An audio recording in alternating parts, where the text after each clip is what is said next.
Dans le premier chapitre du Petit Prince, j'ai lu cette phrase. Les grandes personnes m'ont conseillé de laisser de côté les dessins de serpents bois ouverts ou fermés et de m'intéresser plutôt à la géographie, à l'histoire, au calcul et à la grammaire. Et ce moment-là, j'étais pas tout à fait sûre ce que signifiait vraiment laisser de côté. Et un peu plus tard, j'ai découvert d'autres expressions proches. Mettre de côté, mettre en pause et mettre en attente. C'est pas pareil. Et dans cette vidéo, on va regarder quelques exemples pour comprendre les nuances. Bonjour et bienvenue sur ma chaîne YouTube. Je m'appelle Lydia, je suis une Allemande et je partage mon apprentissage du français ainsi que quelques astuces pour apprendre une langue. Commençons par laisser de côté. Laisser de côté, cela veut dire qu'on ne donne pas attention à quelque chose pour le moment.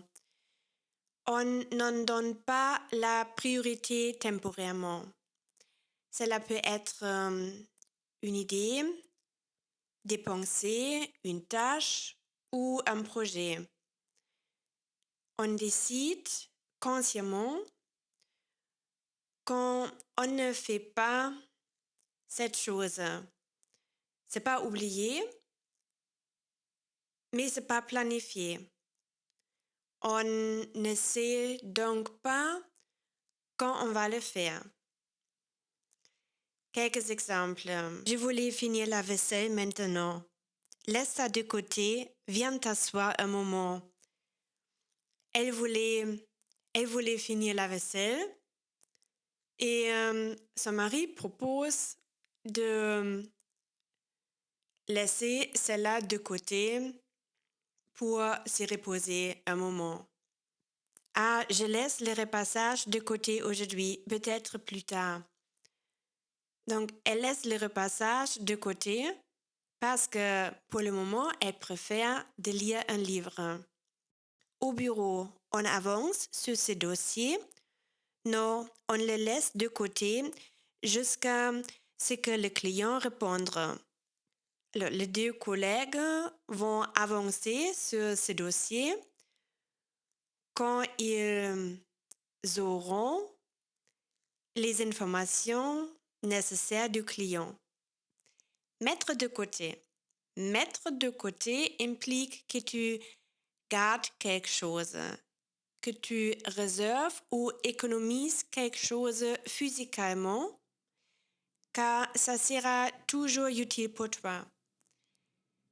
Ça peut être d'argent ou un objet, mais ça ne peut pas être une tâche ou une idée. J'essaye de mettre un peu d'argent de côté chaque mois. Alors, j'économise chaque mois un peu de mon argent. Je ne sais pas quoi faire avec des tissus. Mets-le de côté, tu pourras t'en servir pour le prochain projet. Je pourrais en avoir besoin des tissus un autre jour. À la boulangerie, les pains sont presque prêts. Pouvez-vous me mettre un pain de côté?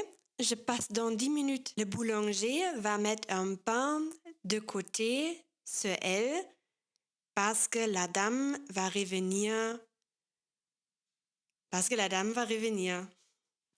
Mettre en pause. Mettre en pause signifie que tu arrêtes de faire quelque chose consciemment, temporairement et se planifier.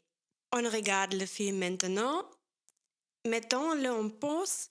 Je dois répondre à ce message. On met une vidéo en pause pour une interruption et après, on va continuer à regarder le film. Il me manque un partenaire. Je mets mon inscription aux écoles de danse en pause. Elle va s'inscrire à l'école de danse quand elle aura trouvé un partenaire de danse. Tu continues le cours de yoga? Non, je l'ai mis en pause pendant les examens. Elle a arrêté le yoga jusqu'à la fin de ses examens. Mettre en attente. Mettre en attente signifie interrompre temporairement une action ou une conversation pour la reprendre plus tard. L'idée centrale, c'est de faire une pause et pas un arrêt définitif.